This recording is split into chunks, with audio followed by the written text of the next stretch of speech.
nosso professor, mestre Diego Magalhães. Ele que é graduado em Direito pela Universidade de Ribeirão Preto, graduado em Relações Internacionais pela PUC de Goiás, advogado, tem MBA em Investimentos Financeiros, ele é mestre em Direito, Relações Internacionais e Desenvolvimento pela PUC Goiás, especialista em Direito Privado, especialista em Direito Público, e ele é docente de várias instituições aqui em Goiânia, docente, né, da nossa graduação aqui da Uni Goiás, e presidente da Comissão dos Direitos da Pessoa com Deficiência da OAB Goiás. Ele vai iniciar para nós esse debate, essa conversa sobre inclusão ou exclusão, o decreto 10.502 de 2020. Professor Diego, é com você a palavra. Satisfação participar aqui desse webinário com a professora Márcia Inês, com a professora Lorena, e agradeço aí as orientações e introdução à professora Michele, né? O meu papel aqui é bem objetivo.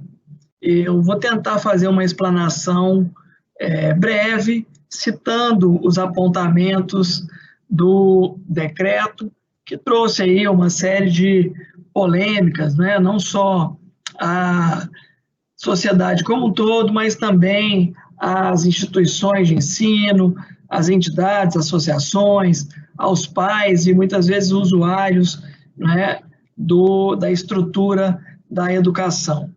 Então, o meu objetivo aqui não é fazer um juízo de valor, é simplesmente apresentar alguns apontamentos do conteúdo do decreto 10.502, de 30 de setembro de 2020, não é? Então, vejam só o que nós devemos, pelo menos, ter como orientação, ou até mesmo como uma informação técnica desta norma, não é? É a norma que institui a Política Nacional de Educação Especial, equitativa, inclusiva e com aprendizado ao longo da vida. Então, o decreto, em seu texto, né, em seu bojo, ele apresenta um propósito, e o propósito é de estabelecer a Política Nacional de Educação Especial. E, nesse contexto, ele expõe o que seria essa política equitativa, inclusiva e com aprendizado ao longo da vida, não é? E ele estabelece a colaboração de estados, Distrito Federal, município, por meio de uma participação da União no interesse de garantir os direitos à educação, ao atendimento educacional especializado, de educandos com deficiência, transtornos globais do desenvolvimento ou altas habilidades e superdotação. Então, antes de nós tecermos qualquer comentário crítico ou estabelecer qualquer elogio, é importante que todos entendam que há uma disposição normativa que trata da Política Nacional de Educação Especial. Se ela é adequada ou inadequada, se ela é boa ou ruim, esse juízo de valor poderá ser apresentado em outra oportunidade, que não é o nosso objetivo aqui agora. Qual que é o nosso objetivo? É estabelecer os parâmetros que esse decreto adota ou que ele lança a mão para que essa política venha a ser realizada. Então, o decreto, ele expõe conceitos. Logo no início, ele expõe o que é a educação especial, quais são as suas modalidades, ele estabelece qual é o parâmetro da compreensão da educação bilíngue dos surdos, ele expõe as modalidades de educação bilíngue, ele estabelece o que é a política educacional equitativa, ele apresenta, né, de forma conceitual, de forma técnica, o que é a política educacional inclusiva, e ele, né, propõe esse conjunto de medidas planejadas para que essa política de educação inclusiva possa ser implementada, possa ser aplicada. Ele propõe, não é, a política educacional equitativa, a política de educação com aprendizado ao longo da vida. E eu estou dizendo isso de forma objetiva, sem apresentar todos esses conceitos, porque nós não teríamos tempo de falar sobre isso de forma breve, utilizando aí apenas os 15 minutos que cabe a nós. Mas é importante vocês entenderem que o decreto, ele apresenta esses conceitos, ele pormenoriza esses objetivos, e isso é muito válido. É importante que nós tenhamos uma apresentação normativa do que se trata essa política educacional inclusiva, do que é a política de educação com aprendizado ao longo da vida, para aquelas pessoas que precisarão de ter aí um conjunto de medidas planejadas que serão implementadas ao longo do aprendizado escolar e no momento posterior a esse aprendizado escolar, não é? Para que aqueles que necessitem de um processo de educação ininterrupta permaneçam na escola pelo período que for exigido ou necessário. Escolas especializadas, classes especializadas. Ponto. Aqui a gente traz apontamentos do que é a grande polêmica, não é? Seriam as escolas especializadas ou as classes especializadas. E eu não vou entrar aqui no mérito da discussão, tá? O que eu vou tentar demonstrar? O que o conceito propõe, o que a terminologia jurídica propõe, não é? Escolas especializadas seriam o quê? Instituições de ensino que já são planejadas, que já são pensadas para esse atendimento educacional, para receber esses educandos, não é? De maneira especial, possibilitando ou permitindo a esse educando o desenvolvimento, não é? E aí nós poderíamos ter, dentro de escolas específicas para receber essas pessoas, ou dentro de escolas regulares, numa perspectiva inclusiva, que, ao meu ver, é aquela mais adequada, mas há aí, né, um divisor de águas. A gente pode ter as escolas especializadas e podemos ter as escolas regulares numa perspectiva inclusiva, tá? E da mesma forma, a gente cita as classes especializadas. Podemos ter classes dentro de escolas regulares inclusivas ou classes especializadas dentro daquelas escolas que só atenderiam os alunos especiais. E para isso, essas classes ou escolas devem ser acessíveis, tanto na sua estrutura arquitetônica, quanto nos equipamentos mobiliários, o projeto pedagógico, o material didático, não é? Tudo isso com um planejamento com vistas ao atendimento das especificidades de cada educando, de cada público, de cada pessoa que, obviamente, estaria ali, né, participando ou sendo orientado a essa educação inclusiva, a essa educação especial. Então, no corpo da lei, nós temos essas menções de escolas especializadas e de classes especializadas. O decreto também menciona as escolas bilíngues de surdos. Eles também mencionam, também é mencionado, né, classes bilíngues de surdo, escolas regulares inclusivas, e aqui nós temos também um outro apontamento, né, de grande polêmica, no sentido de ter escolas regulares inclusivas, não porque a lei propriamente estabelece essa oportunidade ou essa hipótese, mas porque, ao longo do tempo, já se demonstrou mais adequado, mais apropriado, né, com melhores ganhos às crianças, aos educandos, que essas escolas regulares inclusivas possam atender a todos, ou eventualmente, numa condição de oferecimento da educação especial, que se tenha classes regulares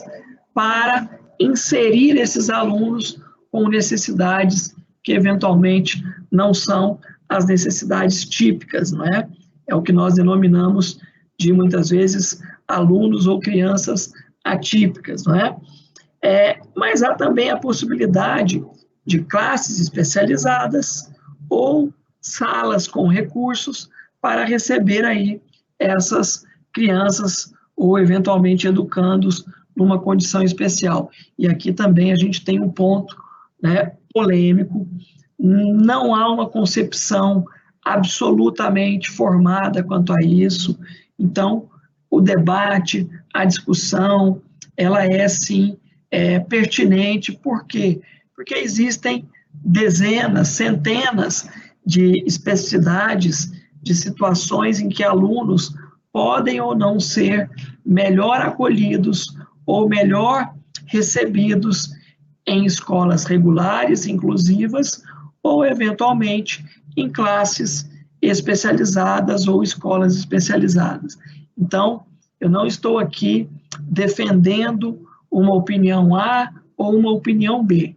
O que nós estamos identificando que o decreto, ele traz essas opções, essas oportunidades de classes ou escolas regulares e inclusivas ou especializadas. E um apontamento também que a gente deve destacar no decreto são os planos de desenvolvimento individual e escolar, que haveria aí a possibilidade, não é, de instrumentos, não só de planejamento, mas também que permitiriam a implementação de ações, não é, a elaboração, acompanhamento, a avaliação dentro da escola, mas envolvendo também a família, os profissionais de serviço de atendimento educacional especializado, para que esses profissionais possam, né, uns com os outros, nesse trabalho conjunto, atender educandos com deficiência, com transtornos globais de desenvolvimento, altas habilidades ou até mesmo superdotação. E o decreto, ele também ainda estabelece alguns princípios e objetivos, né? E parte do texto é muito propositiva, ao meu ver, um tanto quanto oportuno, mas falha em alguma situação ou talvez aí num ponto específico, não é? E eu quero que vocês entendam o que o texto normativo, a parte normativa, ela é importante para o ensino especial. Nós temos apontamentos que são relevantes para o ensino especial, mas em alguns pontos do decreto nós encontramos algumas falhas que chocam com a nossa luta de inclusão, né, de algumas décadas já de trabalho, né? Então, vou tentar aqui ser o mais breve e fazer uma síntese, não é? Quais são os objetivos da educação especial? Quais seriam esses objetivos de uma educação equitativa, inclusiva e que permitiriam aí, né, a inclusão desses alunos ao longo da vida? A gente consegue perceber, não é, a importância do aprendizado ao longo da vida, de um ambiente escolar acolhedor, desenvolvimento das potencialidades do educando, a acessibilidade ao currículo e aos espaços escolares, não é? A implementação das escolas bilíngues para surdos e cegos, o atendimento dos educandos com deficiência, transtornos globais, altas habilidades e superdotação, não é? A qualificação dos professores, mas aonde a gente vê a falha, não é? Vejam só, a participação de uma equipe multidisciplinar no processo de decisão da família ou do educando quanto à alternativa educacional mais adequada. E aí a gente tem um apontamento crítico. Por quê? Será que essa escolha mais adequada, junto com a decisão da família ou com os professores, ela não será direcionada às escolas especiais ou às classes especiais, porque o diretor ou o corpo docente poderá identificar uma maior facilidade em conduzir aquela criança para uma escola especial ou para uma classe especial. Por quê? Porque a inclusão, muitas vezes, não é o caminho mais fácil. Muitas vezes não é o caminho de maior facilidade para o professor, para o diretor de escola. E aí essas escolas especiais, essas classes especiais, seriam alternativas mais fáceis ao município, ao gestor da Secretaria de Educação do município, ou ao gestor da Secretaria de Educação do Estado, ao diretor de escola, a alguns professores que eventualmente não assumiriam aí o desafio da inclusão. Então, esse é o ponto mais polêmico, né? Essa é a grande polêmica. Será que o Estado brasileiro, município, Estado de União, estão preparados, junto às famílias, para fazer essa escolha? Por outro lado, vão existir familiares que vão preferir que a criança vá para uma escola especial ou fique numa classe, né, especializada àquele atendimento. Então, há uma polêmica aqui, né? Eu não ouso dizer que a minha opinião é a mais adequada ou a opinião correta. Eu acho que é importante que nós todos, profissionais da educação, pessoas que querem a inclusão, que a gente defenda essa perspectiva da inclusão, mas que a gente também reconheça que poderão existir casos em que a escola especial ou as classes especiais serão mais adequadas. Então, nós temos que buscar esse meio termo, essa alternativa, né, de equilíbrio. E aí, obviamente, que não dá para ter uma decisão, né, imediata, porque o decreto ele é muito recente, né, de setembro de 2020. A implementação dessas práticas estão ainda, né, acontecendo e, obviamente, serão aí desenvolvidas. Será que o nosso país está apto a tomar essas decisões de forma equilibrada? Será que os nossos gestores de estados, de municípios, estarão aptos a ter consciência e a ter essa percepção, né, do que será melhor para os educandos?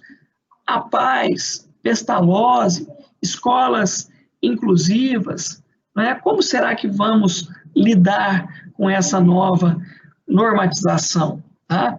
Então, a minha reflexão é nesse sentido, para que nós, profissionais da educação, para que nós que estabelecemos essa pauta da inclusão, essa bandeira, que a gente possa ter aí uma percepção, né, equilibrada, que a gente possa ter aí uma percepção razoável e compreender que se o decreto é merecedor de crítica, que façamos essas críticas para que ele possa ser aprimorado para que ele possa ser, não é, melhor aproveitado e para que, num eventual prejuízo, a gente possa corrigir os erros que eventualmente se impõem diante da sociedade.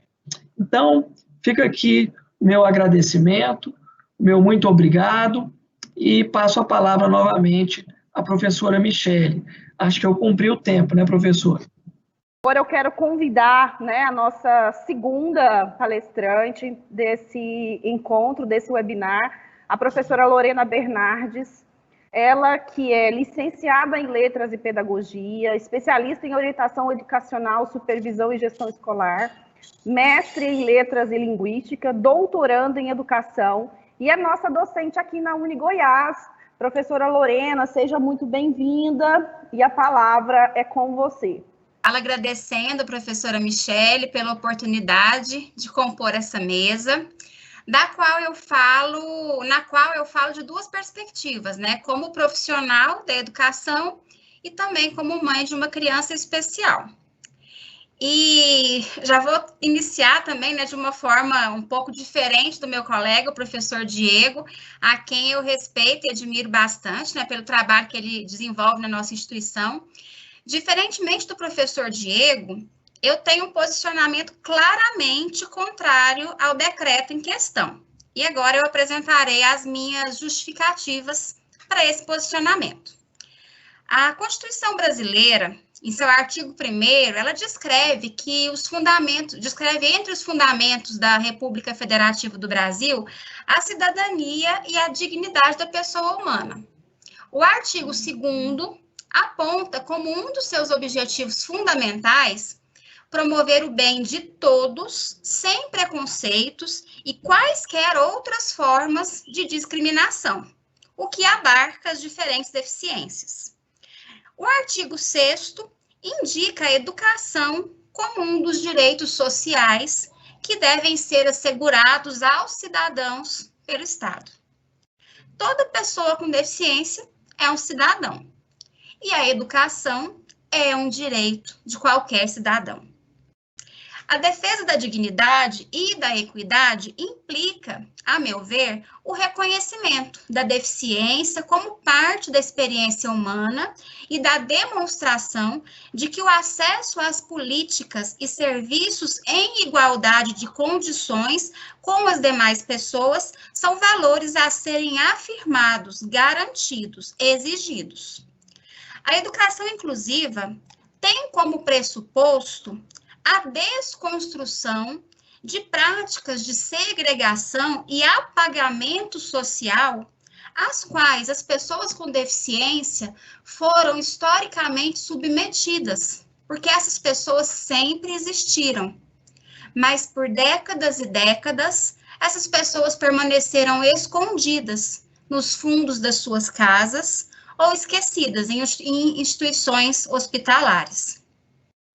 O Decreto 10.502, de 2020, ainda que muito recente, na contramão de tudo isso, viabiliza a não garantia do direito à educação, já assegurado constitucionalmente às pessoas com deficiência.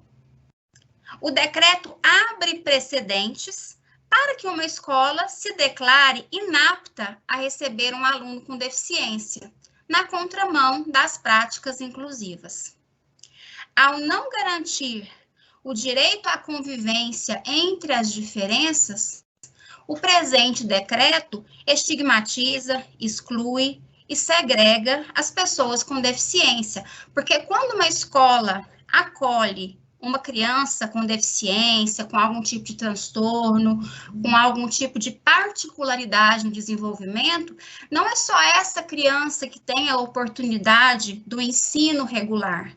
As outras crianças também têm a oportunidade de aprender com aquela criança tida como diferente. Então, a oportunidade de aprendizado é para todos. Por tudo isso, a meu ver, o decreto representa perda de direitos. E retroceder não é o caminho. abrir mão de direitos que ainda estão fragilmente garantidos, porque a inclusão não está consolidada, a inclusão é uma luta diária. Isso não é o caminho. E atribuir à família a decisão de matricular uma criança em uma escola especial ou não, é, a meu ver, uma alternativa não tão segura. Porque muitas vezes as próprias famílias não têm condições de fazer essa escolha. Porque ainda existe no nosso sistema de saúde lacunas que dificultam a essas famílias a compreensão das deficiências, dos transtornos, das dificuldades das suas crianças. Infelizmente, nós temos crianças que chegam à pré-adolescência ainda sem diagnóstico. Nós temos famílias inteiras que precisam de acolhimento e atendimento porque não conseguem lidar com tudo isso. E, de repente, eu faculto a essa família escolher em que instituição colocar a sua criança. Eu não acredito que atribuir à família essa decisão seja algo seguro para a família, para a criança. Acredito que atribuir-lhe essa decisão poderia ser uma indução ao erro. A educação inclusiva prescinde de investimentos robustos em todos os aspectos, passando pela infraestrutura das escolas, pela formação e valorização dos profissionais da educação, não apenas os professores, todos os profissionais, pela valorização da gestão democrática, gestão participativa das instituições e pelo incentivo à pesquisa. As instituições de ensino devem ser preparadas para acolher todos os alunos, em quaisquer condições. Nesse sentido, cumprir o Plano Nacional de Educação já seria um excelente início para melhorar as perspectivas para a educação inclusiva no Brasil, uma vez que o Plano Nacional de Educação, o PNE, contempla todos esses aspectos. Entretanto, infelizmente, o que nós vemos é um desmonte da educação brasileira em todos os níveis, em todas as modalidades. Por isso, é tão importante um espaço como esse, em que nós podemos discutir, refletir e pensar um pouco sobre os caminhos que essa legislação, aos quais essa legislação nos leva, né? Os impactos disso no nosso dia a dia, porque todos nós somos impactados. Eu sou impactada enquanto profissional da educação, eu sou impactada enquanto mãe de uma criança especial, eu sou impactada enquanto mãe de uma criança, eu tenho 2 crianças, né? Enquanto mãe de uma criança não espacial que, porventura, vai deixar de conviver com um coleguinha que pode não estar com ela na salinha dela, né? Então, todos nós estamos envolvidos nesse processo. Não tem como dizer que não nos atinge. E esses espaços de reflexão, discussão, são muito importantes, porque ainda há muito que se pensar sobre os caminhos da educação e, especialmente, a educação inclusiva aqui no nosso país. Eu encerro aqui a minha fala, agradeço novamente a professora Michele, a quem eu passo novamente a palavra. Obrigada, Michele.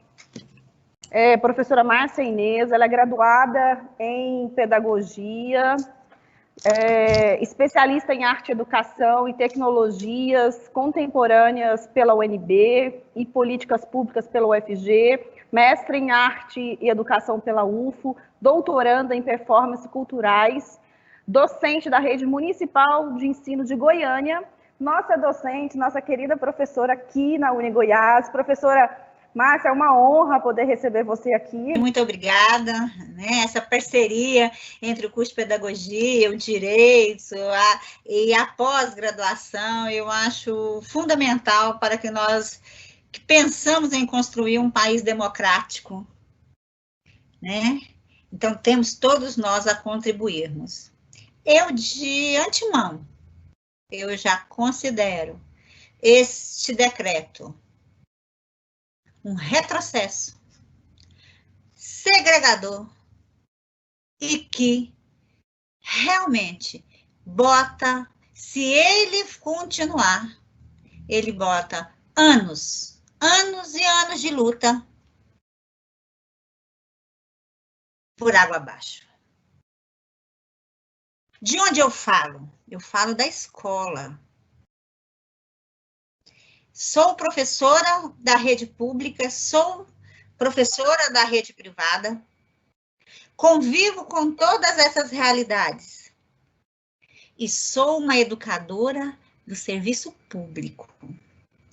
Meu trabalho, enquanto funcionária pública, enquanto professora que trabalha com classes populares, é trabalhar pelo direito da pessoa, independente se ele tenha deficiência ou não. Eu vi um comentário da senhora aí, então eu vou comentando, são outros olhares. De alguém que comentou, é importante olhar os dois lados. Me desculpe, não tem dois lados aí. Tem um lado, o lado da pessoa com deficiência. São anos em que nós somos um país que fazemos parte da ONU e nós acordamos mundialmente que nós vamos defender os princípios norteados por essas discussões que eles fazem, né, ali nos países que são envolvidos neste processo. Isso é lei no nosso país. Então, esse decreto, ele fere essas leis internacionais, fere, como bem a professora Lorene colocou, a Constituição, fere a LDB, que é a Lei de Diretrizes e Bases da Educação Nacional. Por quê? Porque nós temos que falar, porque até hoje, né, até o dia em que esse decreto, né, veio, e ainda por cima, ele fere a lei brasileira de inclusão. Nós temos uma lei brasileira de inclusão pouco divulgada, pouco difundida. Então, muitas questões a serem verificadas. Aqui nós temos alunos de direito, nós temos alunos de pedagogia, nós temos pessoas de várias áreas. Então, é um convite a pensar de que ideia de inclusão eu tenho. Nós sabemos que nós temos um baixo índice de cidadania no nosso país. As pessoas não sabem nem, muitas vezes, aquelas com as quais eu trabalho, qual é o que tem na Constituição. Ele, às vezes, até repete, mas ele não sabe dos seus direitos. Eu, lá na escola, né, muitas vezes, nesses meus 30 anos de magistério, em todos os momentos que pude, tive que intervir. Porque o diretor dizia, né, o professor Diego falou disso, não tem vaga, porque nós não temos professor preparado para receber seu filho aqui. Procure outra escola. E isso o diretor, sabendo que a lei não permite que o diretor tome essa posição, porque a lei é clara, o direito do aluno a estar na escola de ensino regular. A partir do momento que nós temos uma legislação, vamos pensar, a partir do momento em que nós temos uma legislação que faculta a possibilidade dessa criança, desse aluno, desse adulto, porque também está aqui no ensino superior, de não frequentar a escola porque não tem pessoas apropriadas para recebê-la, onde esse pai vai levar? Para mim, isto é forças contrárias a uma educação de qualidade que todo cidadão brasileiro merece, que é dos grupos de escolas, se vocês sabem, a força, o poder que esses grupos têm, de não querer, porque ele fica caro. Veja bem, por que esses grupos, os lobbies que vão fazendo lá entre políticos, as bancadas, que pensem bem, uma escola que ele é obrigado a receber a criança, ele tendo ou não possibilidade. tendo espaço, não tendo professor preparado, não tendo. Tem que arcar com há quanto tempo eles estão beliscando na lei, querendo que o pai assuma a responsabilidade por pagar o apoio especializado para ele lá na escola. É para tirar dinheiro do Fundeb, do Fundo Nacional da Educação Básica, que já é pouco. Está ferindo ainda o PNE, que é de 2014 e vai até 2024. Então, isso tudo, levar a isso, tirar dessas pessoas o direito básico a uma educação como cidadão, como pessoa, como direito, você retroagir muito. Então, você vai pensar daqui uns dias, né? Então, não, esse menino não pode ficar lá na minha escola, ele não tem condição de conviver com o outro.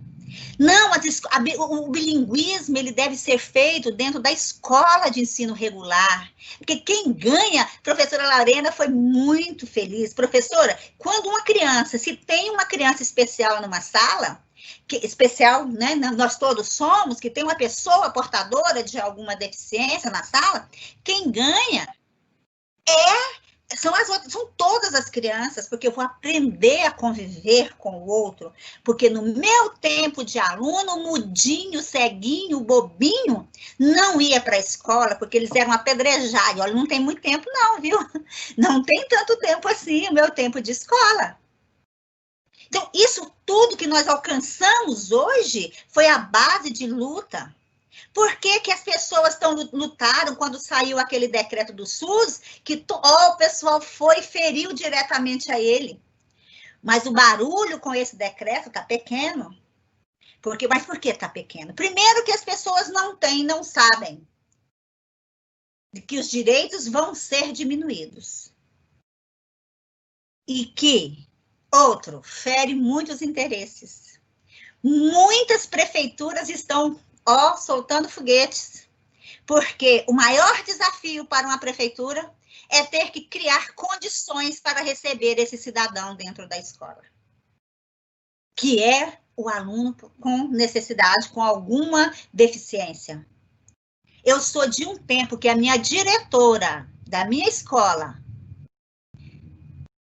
falou para todos os pais que queriam que tirasse uma criança com síndrome de Down da sala de aula, porque aquela criança estava mordendo e batendo nos coleguinhas. A diretora disse a ela: pais, seu filho encontra escola em todo lugar. Esta criança aqui, serão muitos que vão negar a ela o direito. E a lei diz, e a lei garante. Então, hoje, esta criança fica nesta escola. E nós nos propomos a fazer todo um processo de ajuste e de educação em que todos os nossos alunos vão aprender. E foi um resultado incrível. Para vocês saberem o que é cidadania, tem nós temos em Goiânia um Centro Municipal de Apoio à Inclusão. Sabe o que nós, coordenadores e diretores das escolas, temos que fazer? Chamar o conselho tutelar, porque o direito da criança não está sendo respeitado. Ele tem psicólogo, fonoaudiólogo, nesse centro municipal. E a família não leva por não acreditar, não saber do seu direito. O que impacta uma mãe que tem um filho cadeirante, que tem que chegar no espaço para ser atendido, que essa mãe vai de ônibus, deixa outra criança em casa. Isso não é realidade de uma só, não. É de muitas que eu vivenciei ao longo desta minha vida profissional. Salas de apoio multifuncional nós já temos há anos, é lei no nosso país. Intérprete bilíngue nós já temos nas escolas, na nossa faculdade mesmo, nós temos um núcleo. O Braille também. Agora, tirar isso, levar a criança lá para a escola especial, eu garanto a vocês que é retrocesso. E digo mais, nós temos muitos educadores que nesse momento também gostaria que esse decreto continuasse, porque é difícil fazer inclusão. É difícil receber aquele que vai me dar um pouco mais de trabalho, porque minha sala já tem 30. Eu tenho aquele que eu estou preparado, eu discuto uma sala de aula ideal, não a real. Eu tenho o meu cadeirante, eu tenho que levar ele, arrumar alguém para levá-lo ao banheiro. O meu, ok, eu falo muito, gente, então eu vou encerrando, né? A minha criança, com todas as outras deficiências, precisaria de mais ajuda, é verdade, o professor precisaria de mais ajuda. Então, eu tenho lido, eu tenho ouvido críticos e discussões. O problema da lei que estava em vigor até o decreto, tem muitos problemas, sim. Muitos, mas só que uma política educacional, uma lei, não se corrige o problema anterior, trazendo algo pior ainda. Tirando, é preciso sim que a escola seja melhor aparelhada, o professor receba melhor formação, que tenha dentro da escola pessoas que possam apoiar o professor para ele não ficar tão desesperado de não dar conta, às vezes, de lidar com aquela criança que está lá na sala, que é mais um na sua sala. Então, é garantia de direitos.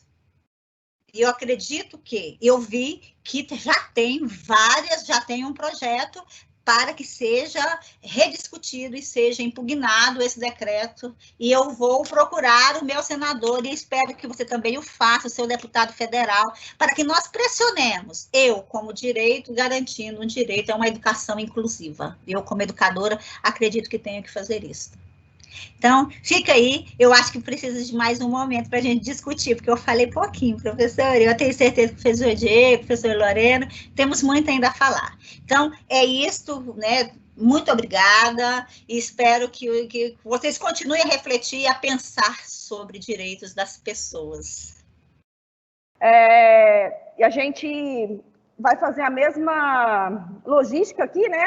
A nossa roda de conversa, agora a gente volta um pouquinho com uma pergunta, eu vou pegar uma pergunta para cada um dos nossos palestrantes, a gente selecionou, tá difícil selecionar, muitos elogios, muitas perguntas chegando aqui, e nós estamos tentando selecionar algumas para que vocês possam responder para os nossos participantes.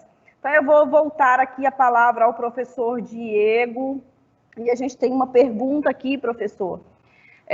Qual a importância da política nacional da educação especial? A importância é determinar alguns conceitos que ficam claros, não é? E para aqueles que entendem que há a possibilidade, não é, de uma alternativa a essa perspectiva de inclusão diferenciada, a possibilidade da escolha, o que nem sempre, como as colegas mencionaram, pode ser bem feita, e a gente realmente presume, reconhece que pais podem ser induzidos, né, pelos professores ou pelos gestores, não é? Mas, por outro lado, o ensino ao longo da vida, que muitas vezes é oferecido por entidades como a PAI, Pestalozzi, a gente vê contemplado nesse decreto. Então, ao meu ver, há, sim, possibilidade de melhorias, de adequações, né? Mas não há também uma necessidade de descarte completo, né, do conteúdo do decreto. Essa é a minha opinião pessoal e profissional. Professor, muito obrigada aí pela sua resposta. Nós vamos agora para a professora Lorena. Professora, chegou aqui várias considerações, né, várias afirmações no momento aí que você foi falando. Peraí. Concordo plenamente com a professora Lorena, tenho uma sobrinha com síndrome de Down e defendo totalmente a oportunidade de direitos para todos, sem segregação, faz parte do desenvolvimento da criança. Para mim, esse decreto está contra todos os princípios de inclusão. Parece que é nossa aluna aqui, né, participando. Concordo com você, professora Lorena, pois tenho deficiência e me sinto excluída. E o pior que isso vem de pessoas que estão na educação inclusiva, que estudam a inclusão. Inclusive, né, que estudam a inclusão, tá? E aí nós temos uma pergunta, professora Lorena, aqui do Diego. Grande parte dos professores dizem não estar aptos para trabalhar com os alunos da inclusão. Deveriam eles se profissionalizarem? Ou qual a solução para que eles saibam incluir estes alunos? Resposta à sua pergunta, eu acredito que o caminho seja a profissionalização. E a profissionalização é necessária, né? Já foi o tempo em que o trabalho docente era visto como um dom, um sacerdócio, uma vocação. Ser professor é uma profissão, é uma carreira profissional. Passa por saberes muito específicos e lidar com um aluno da inclusão prescinde de formação, sim. Então, o professor precisa dessa formação, e se o professor se sente despreparado, ainda inapto para lidar com esse aluno, ele precisa sim buscar a formação, né? Já existem direcionamentos para formação continuada, e a própria legislação já sinaliza isso, a necessidade da formação continuada. Então, sim, o caminho é a profissionalização. Vamos agora para a professora Márcia Inês. Professora Márcia, a política de inclusão na educação, antes do decreto, atendia às necessidades? O que você acha, professora Márcia? Não, eu acho que era um processo que estava sendo construído, tanto da formação do professor, tanto da conscientização da população e das pessoas, com muitas falhas, com prefeitos e instituições buscando brechas na lei para não realizar a educação inclusiva. Então, com muita dificuldade, nós temos crianças que não aprenderam, estão lá mas estão na escola, estão lá. E eu não sou contra a escola especializada, não, porque o professor sozinho não faz inclusão. Mas é preciso que essa criança vá para a escola. Então, o que precisa fazer? Precisa melhorar a condição da escola. É preciso equipe multiprofissional? É preciso acessibilidade do espaço? Sim. Chegou um cadeirante na minha escola, não tinha banheiro apropriado para ele. Antes de hoje da lei exigir as barras. Eu poderia ter mandado ele embora. Muita gente faria isso. O que fizemos? Buscamos recursos. Construímos o banheiro. Então, mas nem todos, né? Então, o que é preciso fazer? Precisava melhorar a lei. Avançar no ponto que educação é direito de todos. Isto é melhorar, avançar pedagogicamente, a docência, valorização, as equipes multiprofissionais e, né, abrindo um discurso para toda uma debate maior sobre a sociedade, levar os índices de cidadania. Nós temos um povo que não sabe dos seus direitos. O rapaz que é cadeirante, ele fica lá no ponto de ônibus, sentado, e o motorista não para, não. Então, se ele sabe do seu direito, ele vai pegar o númerozinho e vai exigir, vai fazer isso, não continuaria. Mas parece que é favor. A benemerência nesse país é triste. Favor, né, Tadinho? Nós somos bons. Não, é direito. Esse decreto, para mim, mudou a perspectiva do que é fazer inclusão. O que é uma pessoa com deficiência? Não, tadinho, ele tem que focou na pessoa, sabe? Não, tadinho, não tem nada disso. É simplesmente uma pessoa que tem condições de conviver com os demais dentro da escola. Ensino regular. Para mim, o ensino regular é preciso, é lugar para isso. O restante é política educacional. Professora Márcia Inês, professora Lorena, professor Diego, muito obrigada pela participação de vocês. Vocês foram nota 1000. Eu vou voltar para cada um novamente para que possa realmente fazer as considerações finais, né? Para a gente ir para o final do nosso evento. Professor Diego, que recado, que mensagem o senhor gostaria de deixar para nós? Eu gostaria de dizer que a UniGoiás tem um núcleo de educação inclusiva, que tem atendido aí os alunos que eventualmente necessitam de alguma atenção especial e que nós não estamos aqui para contestar aí a opinião dos colegas, e sim para tentar aí abrir ao debate, para que a gente possa pensar juntos aí, né, em alternativas para o aprimoramento da educação especial e inclusiva. E algum colega que estiver nos assistindo, se eventualmente necessitar e precisar do apoio do NIAL, nós estamos aí à disposição. Muito obrigado. Boa noite a todos os professores aí que participaram. Professora Michele, Lorena, professora Márcia. Ok, nós que agradecemos, professor. Seja sempre muito bem-vindo. Professora Lorena, o que você quer deixar de recado para nós aí, de mensagem? Agradecer pela oportunidade de partilhar desse momento com os meus colegas, né, professor Diego, professora Márcia, com você, professora Michele, e aos nossos alunos, aos que nos ouviram aqui, né, nossos convidados, que continuem nessa busca por compreender esses caminhos da educação inclusiva. Como o professor Diego disse aqui, né, a conversa não tem o intuito de contestar um ou outro colega, não é isso, mas realmente de pensar sobre diferentes perspectivas, essa questão da inclusão, que é tão melindrosa, que envolve tantos detalhes, né, e carece tanto da nossa reflexão e do nosso debate. E estou à disposição de vocês, porque vocês precisarem, eu puder ajudar. Um abraço a todos, boa noite. Ok, professora Lorena, nós que agradecemos, muito obrigada, seja muito bem-vinda. Professora Márcia, Inês, que mensagem você quer deixar para a gente aí nesse momento? Bem, professora, né, eu concordo com o professor Diego e professora Lorena. Esse país, nós precisamos aprender a viver em democracia, e democracia é termos pensamentos diferenciados, né?